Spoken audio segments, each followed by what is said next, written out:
The rain had been falling over Seoul for almost 2 hours, turning the streets into rivers of headlights and reflections. Most people were already home, hiding from the cold, but one little girl was still sitting outside a closed convenience store with her arms wrapped tightly around herself. Her name was Amara, and she was only 7 years old. She was a small black girl with dark curly hair, a pink jacket that was already soaked through, and an old backpack sitting beside her. Every few minutes she looked toward the road, hoping to see her mother coming back, but every car passed without stopping. "Mommy said she would be right back," Amara whispered to herself, trying hard not to cry. She had been waiting for hours. At first she believed her mother had only gone to get help. Then she started telling herself that maybe traffic was bad, but as the night grew darker, that hope became harder to hold on to. Across the street, a black luxury sedan slowly came to a stop. Inside sat Kang Min-Jae, one of the most feared men in Seoul. People knew his name.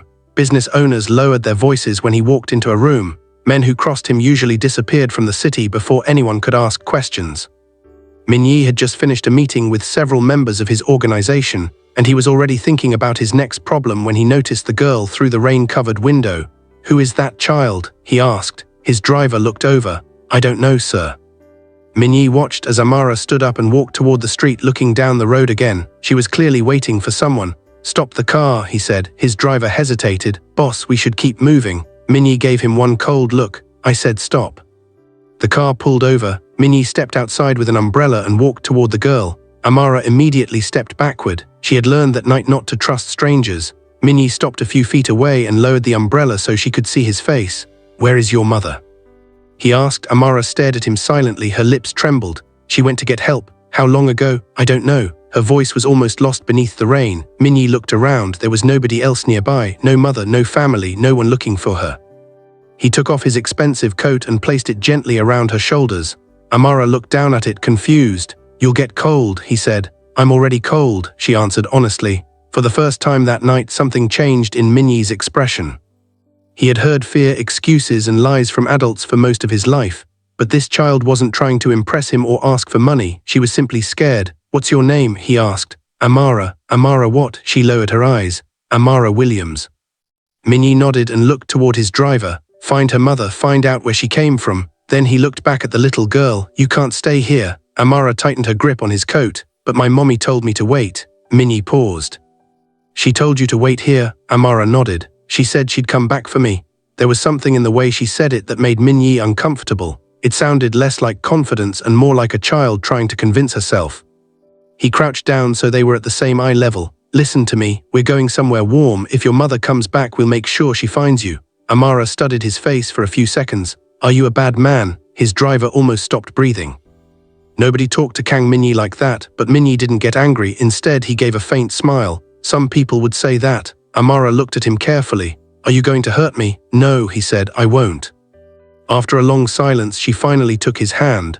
As Min-Jae led her toward the car, he noticed something hanging around her neck, a small silver pendant hidden beneath her wet jacket. He stopped for half a second when he saw it. There was something strangely familiar about that pendant. He couldn't explain why. He only knew that the moment he saw it, an old memory he had buried years ago suddenly began coming back, and he had no idea that the little girl standing beside him was about to change his entire life. The moment Amara stepped into the warm back seat of Kang Min-Jae's car, she pulled his coat tighter around her small body and watched the city lights pass through the window. She was quiet now, but Min-Jae could tell she was still scared. He sat across from her, studying her carefully without making her feel uncomfortable.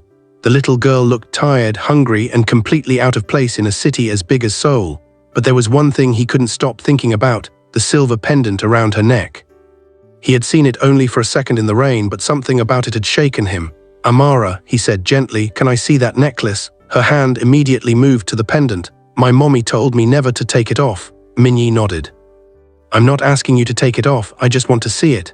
Amara hesitated before slowly pulling the pendant from beneath her jacket. Min-Jae leaned closer. The silver looked old, scratched from years of use, but the small symbol engraved on the front made his heart stop. It was a tiny Korean flower surrounded by a circle. He had seen that exact symbol before. Many years ago, before Min-Jae became the powerful man everyone feared, there had been a woman named Danielle Williams. She was an American woman who had come to Seoul for work. Min-Jae had met her during a time when his life was very different. He wasn't proud of the man he had been back then, but Danielle had been one of the few people who looked at him without fear. They spent several months together, and for the first time in his life, Min-Jae thought he might have something real. Then one morning Danielle was gone, no goodbye, no message, nothing. Min-Jae searched for her, but every lead disappeared. Eventually he convinced himself that she had simply chosen another life. He never spoke about her again. Now staring at that pendant, he couldn't ignore the memory. "Where did your mother get this?" he asked. Amara looked down at it. "She said it belonged to my daddy." Min-Jae's expression changed. "Your daddy?" Amara nodded. "She said he gave it to her a long time ago." The car suddenly felt very quiet. Min-Jae looked at the pendant again. On the back were 2 tiny letters scratched into the silver, MJ, his initials. He didn't move. For a man who had faced guns, betrayal and death without showing fear, those 2 letters hit him harder than anything he had experienced in years. "What was your father's name?" he finally asked. Amara shrugged. "I don't know, Mommy never told me his full name." Min-Jae looked away and took a slow breath. He didn't want to jump to conclusions, but the pieces were starting to fit together in a way that frightened him. Meanwhile, his men had begun searching for Amara's mother. They checked hospitals, police records, nearby streets and security cameras. Then one of them called, "Boss, we found something." Min-Jae stepped out of the car and answered the phone. His man's voice was low. The girl's mother was seen near the train station earlier tonight. After that, nothing. Her phone was found abandoned. Min-Jae's jaw tightened. "Any sign of her?" "No." He ended the call and looked through the window at Amara. She was holding the pendant with both hands, staring at the floor. Min-Jae walked back inside. "Amara, what did your mother tell you about your father?" The little girl looked up. "She said he lives in Korea." Min-Jae froze. "Did she ever show you a picture?" Amara nodded and opened her backpack. She pulled out an old photograph that had been folded so many times the edges were almost torn. Min-Jae took it carefully. His eyes moved across the picture and his breathing stopped. It was Danielle. Younger, smiling, standing beside a much younger version of himself. He stared at the photograph for several seconds. "Where did you get this?" he whispered. Amara pointed at herself. "Mommy gave it to me." Min-Jae looked at the little girl again. For the first time, he wasn't looking at a stranger he had found in the rain. He was looking at a child who might be connected to the biggest unanswered question of his life, but he still needed proof. And before he could get that proof, he had to find Amara's mother. Because if Danielle had truly been hiding Amara from him all these years, Min-Jae needed to know why, and why she had disappeared tonight. Kang Min-Jae barely slept that night.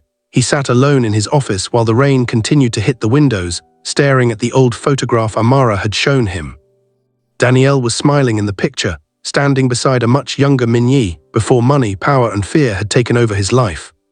He had spent years telling himself that Danielle had simply walked away, but now a little girl was sitting downstairs wearing a pendant with his initials and carrying a photograph of the 2 of them. There was only one question he couldn't escape. Could Amara really be his daughter? Min-Jae refused to believe it without proof. He called his most trusted doctor and asked him to arrange a private DNA test. "I want the results as soon as possible," he said, "and nobody hears about this." The doctor understood that this was not a normal request. A few minutes later, Min-Jae went downstairs and found Amara sitting at the kitchen table, quietly eating a bowl of soup. She looked up when he entered. "Are you leaving?" she asked. Min-Jae shook his head. "No, why? People always leave." The words hit him harder than he expected. He pulled out the chair and sat beside her. "I'm not leaving tonight." Amara gave him a small smile and went back to eating. That simple moment stayed with him. Over the next few days, Min-Jae began seeing a different side of the little girl. She loved drawing pictures, especially houses and families. She hated loud thunder and always slept with her backpack beside her because everything she owned was inside it. She asked simple questions about Korea, his childhood, and why so many serious-looking men worked for him. Min-Jae never knew how to answer that last question. His men were just as surprised as he was. The man who could silence an entire room with one look was now sitting on the floor helping a 7-year-old girl color a picture. One of his men quietly joked, "Boss, you're holding the crayon upside down." Min-Jae looked at him. "Get out." The man quickly disappeared, trying not to laugh.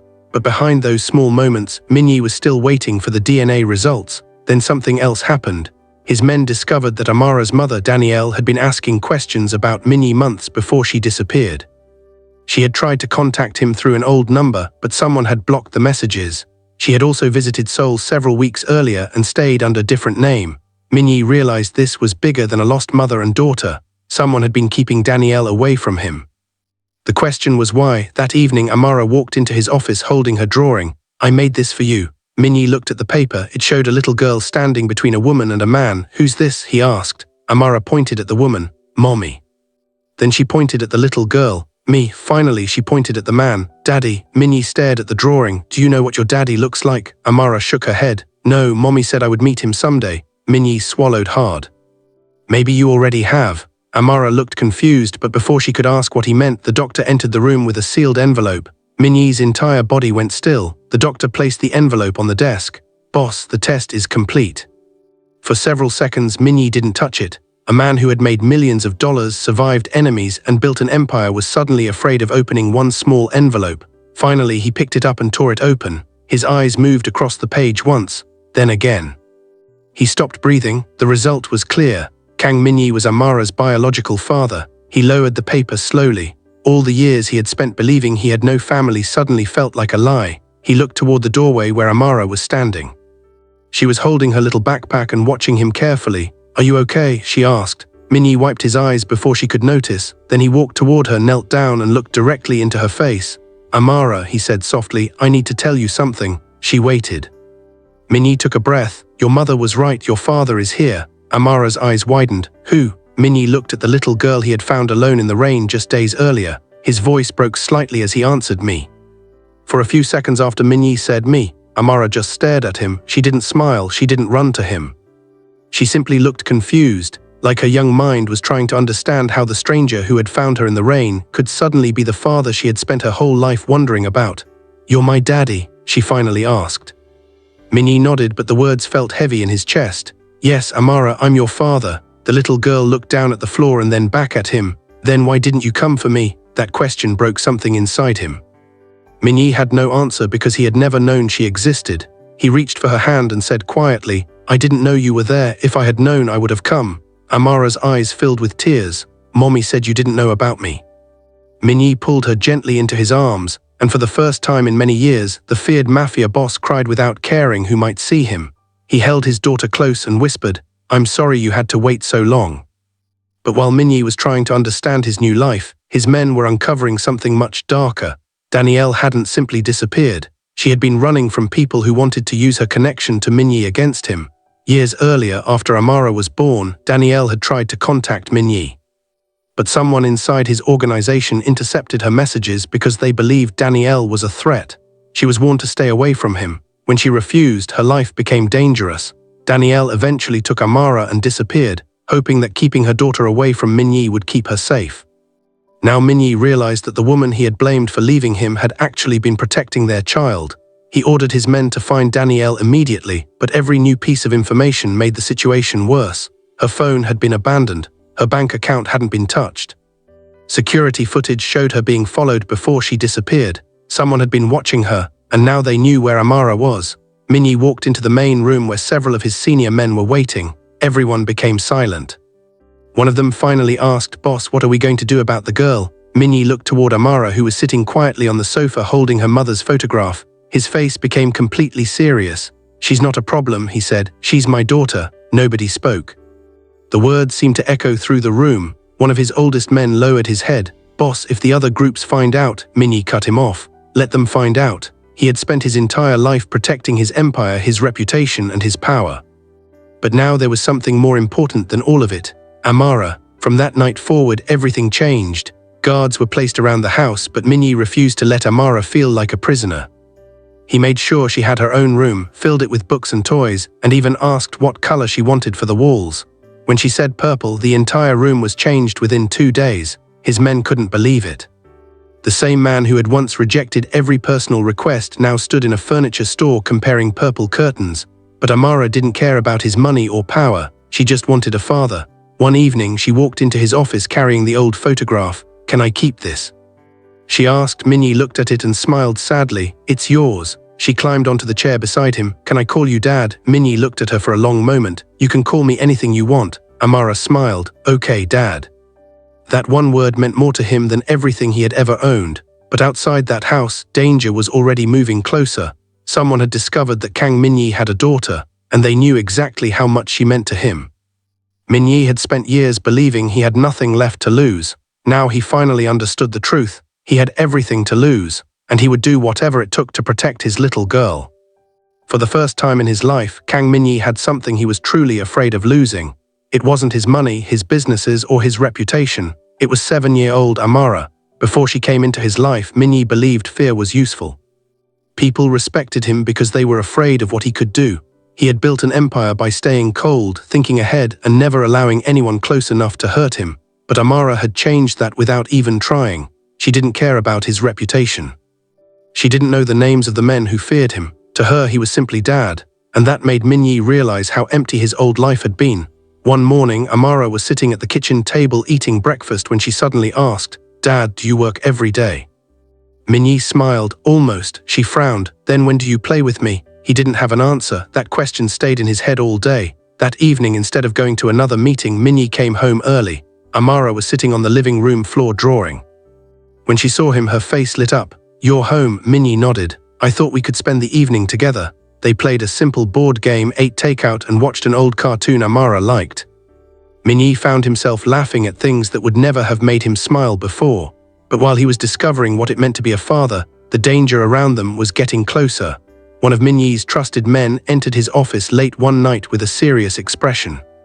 "Boss, we have a problem." Min-Jae looked up. "What kind?" "Someone has been watching the house." Security footage showed the same dark vehicle appearing near the property several times. A stranger had also been asking questions about Amara at a school she had recently visited. Min-Jae immediately understood. Someone was trying to find his weakness, and now they had found it. He increased security around the house, but he refused to turn Amara's life into a prison. He wanted her to feel safe, not trapped. At the same time, he began making another decision. He wanted out. Min-Jae had spent years building an empire he once believed he could never leave.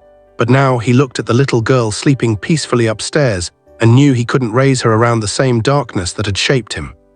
He called his senior partners together and announced that he would be stepping away from the criminal side of his organization. The room went silent. "You can't just walk away," one man said. Min-Jae looked at him calmly. "I can. What about your enemies?" another asked. "What about the money?" Min-Jae shook his head. "My daughter needs a father more than I need an empire." Some of the men thought he had lost his mind. Others understood that something inside their boss had changed forever. Min-Jae began moving his legitimate businesses into separate companies and putting trusted people in charge. He didn't pretend his past could disappear overnight. He simply decided that Amara would not have to carry the weight of it. One afternoon, Amara found him sitting alone in his office. "Dad, are you sad?" she asked. Min-Jae looked at her. "Sometimes." She climbed onto the chair beside him. "Mommy said people can change." Min-Jae smiled. "Your mommy was right." Then Amara asked the question he had been avoiding. "Are you a bad man?" Min-Jae stayed silent for a moment. He could have lied, but he didn't want to build their relationship on lies. "I made a lot of bad choices," he said, "but I'm trying to make better ones now." Amara thought about that and nodded. "I think you're a good dad." Those 6 words meant more to Min-Jae than any title he had ever earned. But that night his phone rang. One of his men had discovered where Danielle might be. She was alive. She had been hiding because the people who wanted to reach Min-Jae had been searching for her too. Min-Jae stood up immediately. For years, he had believed Danielle had abandoned him. Now he finally had a chance to hear the truth from her own mouth. But before leaving, he walked into Amara's room and kissed her forehead. She opened her eyes slightly. "Where are you going, Dad?" Min-Jae smiled softly. "I'm going to bring your mommy home." And for the first time, the most feared man in Seoul wasn't going out to protect his empire. He was going out to bring his family back together. 3 months later, the man who once ruled Seoul's underground world looked completely different. Kang Min-Jae still wore expensive suits, still owned successful businesses, and still had people who respected him, but there was something softer in his face now. He was no longer living for power.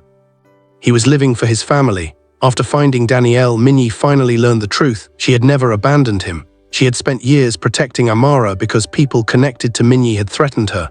Danielle had tried to reach him, but every attempt had been blocked. When she realized Amara could become a target, she disappeared to keep her daughter safe. Min-Jae listened to everything without interrupting. When Danielle finished, he simply said, "I should have found you." Danielle shook her head. "You didn't know where to look." For a moment, neither of them spoke. There was too much history between them, too many lost years to explain with a few words. But then Amara ran into the room.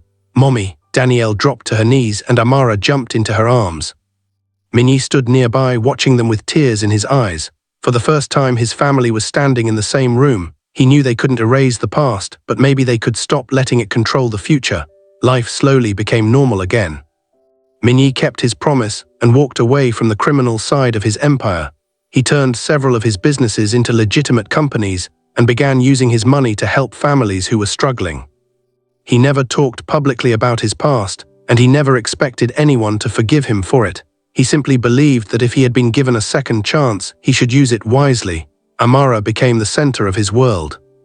He went to her school meetings, helped with homework, and learned how to make the pancakes she liked on Saturday mornings. He wasn't perfect. Sometimes he worked too much. Sometimes he didn't understand what she was talking about when she mentioned school drama, but he kept showing up. And that was what mattered to Amara. One afternoon, years later, Amara came home from school carrying a small box. She was now a confident teenager, but she still had the same bright smile Min-Jae had first seen outside that convenience store. "Dad, I have something for you," she said. Min-Jae opened the box and found the old silver pendant inside. He looked surprised. "Why are you giving me this?" Amara smiled. "Because you gave it back to me when you found me. I want you to keep it now." Min-Jae held the pendant carefully. "This belonged to your mother," Amara nodded. "It also brought me to you." Min-Jae looked at his daughter and smiled. "No, you found me." She laughed. Then she hugged him. For a man who had once believed love was a weakness, that moment became his greatest strength. Years passed, and Amara grew into a successful young woman. She never forgot the night her father found her alone in the rain. She also never forgot that he could have walked away, but he didn't. One evening, she asked him a question she had carried for years. "Dad, when you first found me, did you know I was your daughter?" Min-Jae smiled. "No, I only knew you were a little girl who needed someone." Amara looked at him quietly. "And you stayed?" Min-Jae nodded. "I stayed." She smiled through tears. "That's what made you my dad." Min-Jae looked at her and realized something he had taken decades to understand. Being a father wasn't about sharing blood. It wasn't about money, power, or a family name. It was about showing up when your child needed you. The little black girl he had found alone in the rain had given him something his entire empire never could, a reason to become a better man. And from that day forward, Kang Min-Jae was no longer remembered only as a feared mafia boss. To one girl, he was simply dad. And to him, that was the only title that ever truly mattered.